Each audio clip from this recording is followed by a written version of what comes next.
यह एक बहुत ही प्राचीन कहानी है। एक गांव में एक लड़का रहता था जो बहुत महत्वाकांक्षी था। उन्हें अपने जीवन में कई बड़े काम करने थे। इसी वजह से गांव के कई लोग उन्हें पसंद करते थे और उसकी बहुत प्रशंसा भी की, क्योंकि वह बहुत मजबूत, मेहनती और बुद्धिमान था।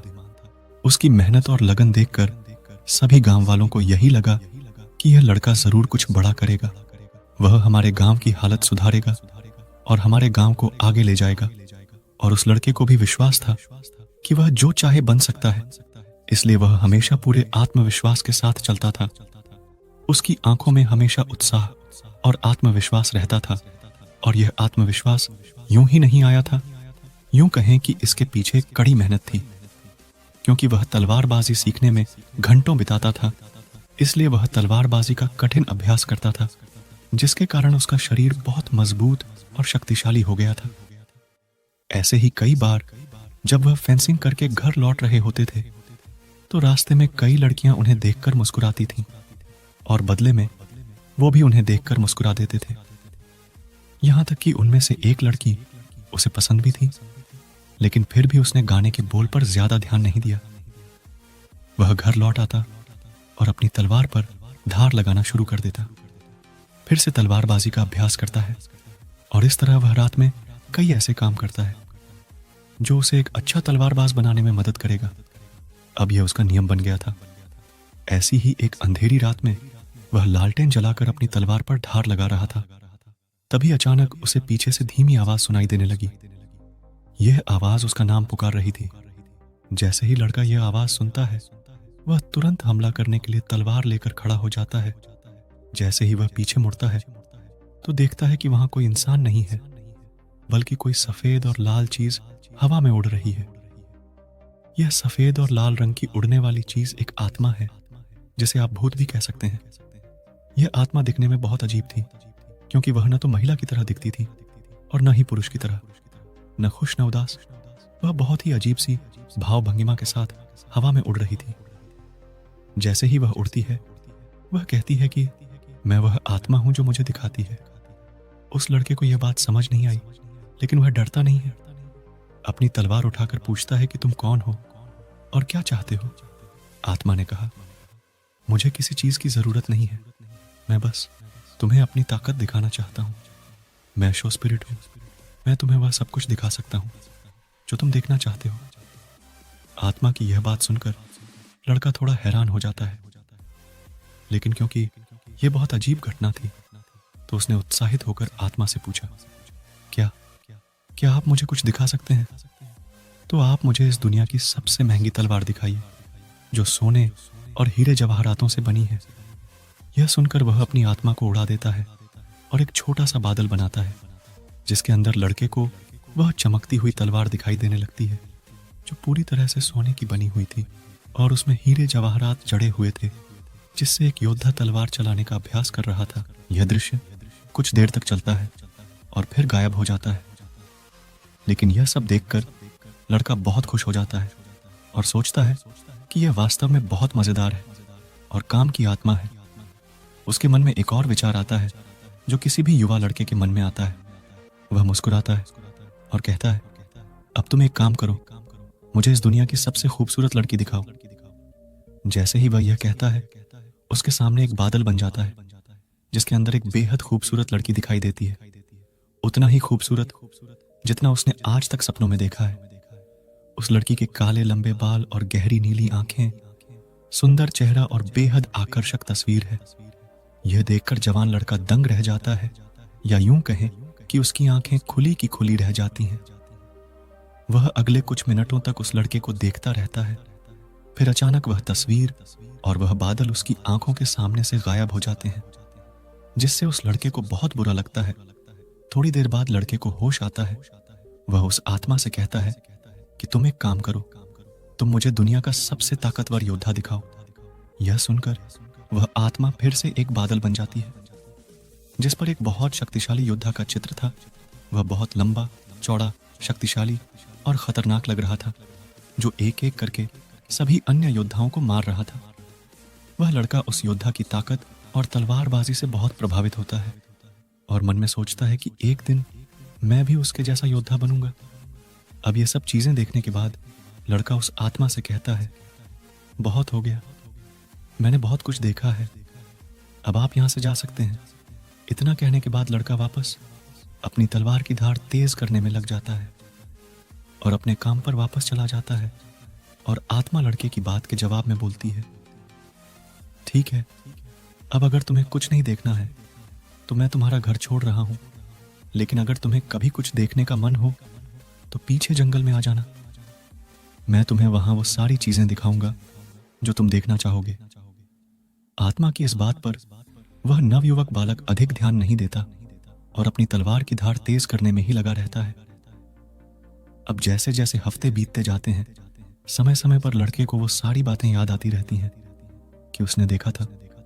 इसीलिए कई बार लड़का अपने घर के पीछे जंगल में चला जाता है, आत्मा को देखता है और घर वापस आ जाता है। लेकिन एक दिन तलवारबाजी की प्रैक्टिस के बाद जब लड़का बहुत थक जाता है तो वह सोचता है कि चलो आज देखो, मैं आत्मा के पास गया और अपनी सारी इच्छाएं बताने लगता है। वह कभी दुनिया की सबसे खूबसूरत जगह देखता है, अलग अलग मौसम देखता है। वह अपने कुछ दोस्तों को देखता है जो उसके साथ नहीं है, और कभी कभी बहुत सारी खूबसूरत लड़कियों को अलग अलग चीजों में देखता है। इस तरह हफ्ते महीनों में बदल जाते हैं और कुछ महीनों के बाद इस लड़के में बदलाव आने लगते हैं। जहां लड़का घंटों तलवारबाजी का अभ्यास करता था, अब वह हर दिन 1 घंटा पहले घर वापस आता है। कुछ दिनों बाद उसने उस आत्मा को अपने घर भी बुलाया, जिसके बाद वह जब चाहे तब आराम से चीजों को देख सकता था। पहले चीजें 1 घंटे पहले हुई, फिर धीरे धीरे वह लड़का इतना निश्चिंत हो गया कि वह 2 घंटे पहले आने लगा तो 3 घंटे पहले। कई बार वह जल्दी घर आ जाता और आत्मा से बात करता, मुझे दिखाओ कि अच्छे योद्धा कैसे लड़ते हैं। फिर धीरे धीरे यह उसकी आदत बन गई और वह हर दिन अलग अलग योद्धाओं को लड़ते हुए देखता और उनकी लड़ाई का आनंद लेता। और सोचती हूँ कि काश मैं भी एक दिन ऐसा बन पाती। धीरे धीरे उनमें कई बदलाव होने लगे।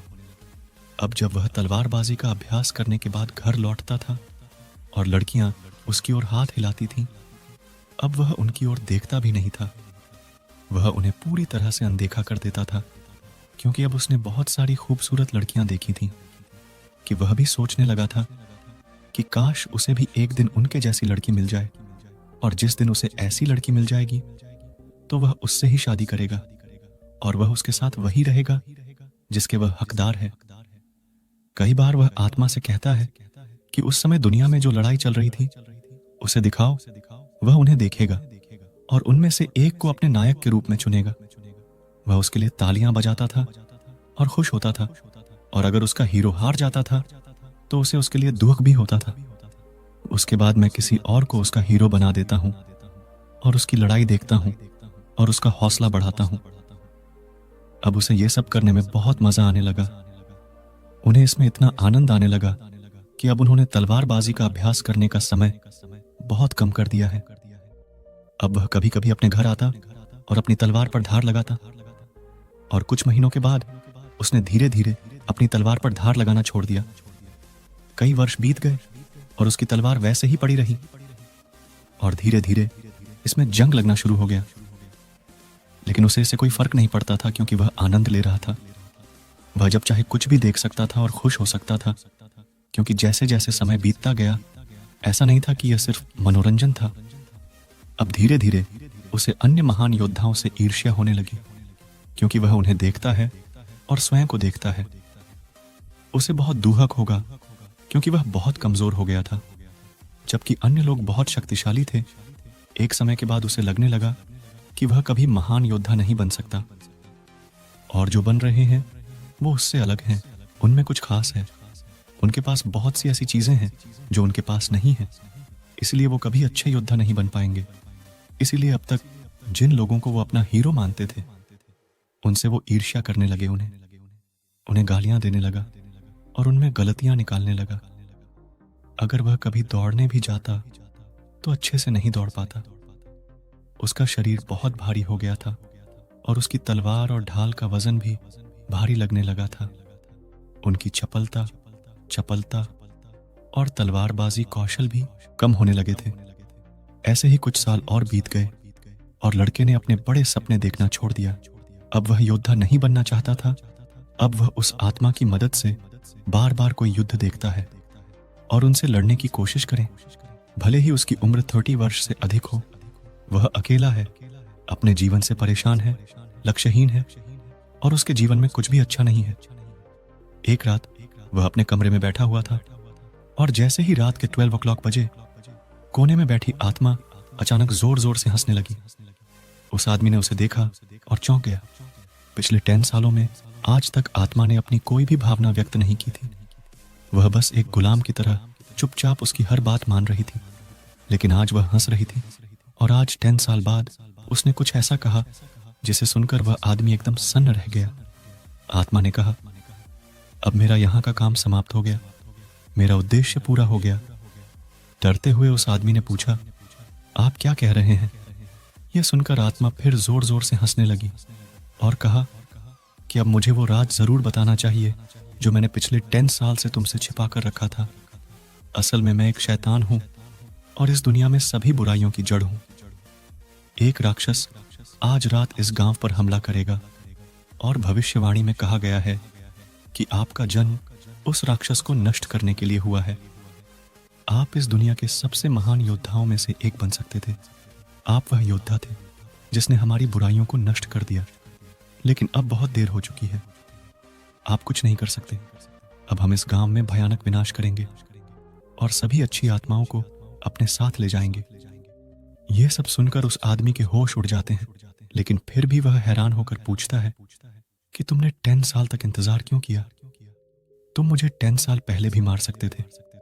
तब आत्मा ने कहा, देखो, यह तो बस भविष्यवाणी में बताया गया था कि इस संसार का कोई भी राक्षस, कोई शैतान, कोई भी योद्धा तुम्हें हरा नहीं सकता। और मैं तो एक छोटी सी जान हूं, तुम्हें छू भी नहीं सकती। लेकिन अगर तुम्हें कोई हरा सके तो मैं, वह आप स्वयं होंगे।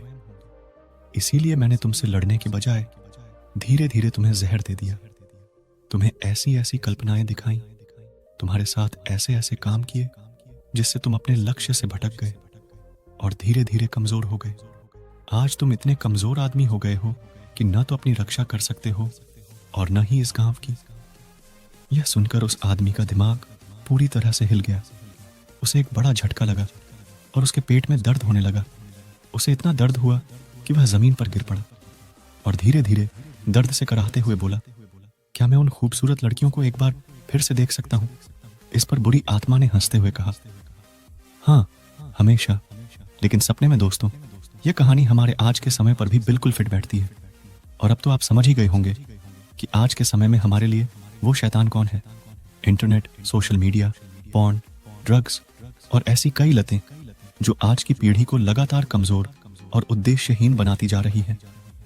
बचपन में सपने देखने वाला हर व्यक्ति उन सपनों को काफी हद तक पूरा कर सकता है, लेकिन जैसे जैसे वह बड़ा हुआ उसे आराम की लत लग गई। बिना मेहनत के चीजें हासिल करने की आदत पड़ गई। काम को टालना उसकी आदत बन गई। उसमें ऐसी लत लग गई जिसने उसे उसके लक्ष्य से भटका दिया। इसीलिए वह बड़े तो हुए, लेकिन उनके सपने छोटे होते गए और उन्होंने अपने सपनों को छोड़ दिया। आज के समय में इंसान की जिंदगी इतनी आसान हो गई है जितनी पहले कभी नहीं हुई। आज इंटरनेट के माध्यम से वह जब चाहे कुछ भी देख सकता है और खुश रह सकते हैं। इसके लिए ज्यादा मेहनत नहीं करनी पड़ती। आजकल रोजमर्रा की जरूरत की चीजें भी आसानी से मिल जाती हैं।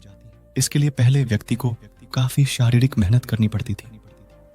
आज का आदमी इंटरनेट पर आसानी से जान सकता है कि वह क्या बनना चाहता है या उसका परिणाम क्या है, और खुश हो सकता है जो उसके मस्तिष्क को सस्ता डोपामाइन देता है। अब क्योंकि मस्तिष्क को उस परिणाम का डोपामाइन प्राप्त हो गया है, इसलिए वह वास्तविक जीवन में उस व्यक्ति को प्राप्त करने के लिए जोर नहीं देता है। इसके बजाय वह अधिक सस्ते डोपामाइन की तलाश करता है। लोगों को इंटरनेट पर इसे देखने और उसके लिए जश्न मनाने के लिए प्रेरित करते रहते हैं, जिसके कारण व्यक्ति इस नकली खुशी हार्मोन की कल्पना का आदी हो जाता है और असल जिंदगी में वह चुनौतियों का सामना करने से भागने लगते हैं, जिसके कारण आज के पुरुषों का टेस्टोस्टेरोन स्तर लगातार गिरता जा रहा है, जिससे वह कमजोर और उद्देश्यहीन होता जा रहा है। इसलिए जरूरी है कि हम इस आभासी और नकली दुनिया से बाहर आएं और वास्तविक जीवन में चुनौतियां लें और उन्हें पूरा करें। लेकिन सबसे ज्यादा इसमें महत्वपूर्ण बात है, फोकस बिना फोकस के कोई भी लक्ष्य हासिल नहीं किया जा सकता। जरूरी है कि हम अपना ध्यान सभी प्रकार के व्यसनों से हटाकर अपने काम पर केंद्रित करें।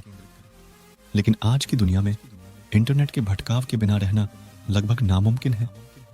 इसलिए जितना हो सके खुद को हर तरह के भटकाव से दूर रखकर अपने लक्ष्य पर ध्यान केंद्रित करने की कोशिश करें, क्योंकि भटकाव हमारे सपनों को सिर्फ अपने ही बनाकर छोड़ देता है।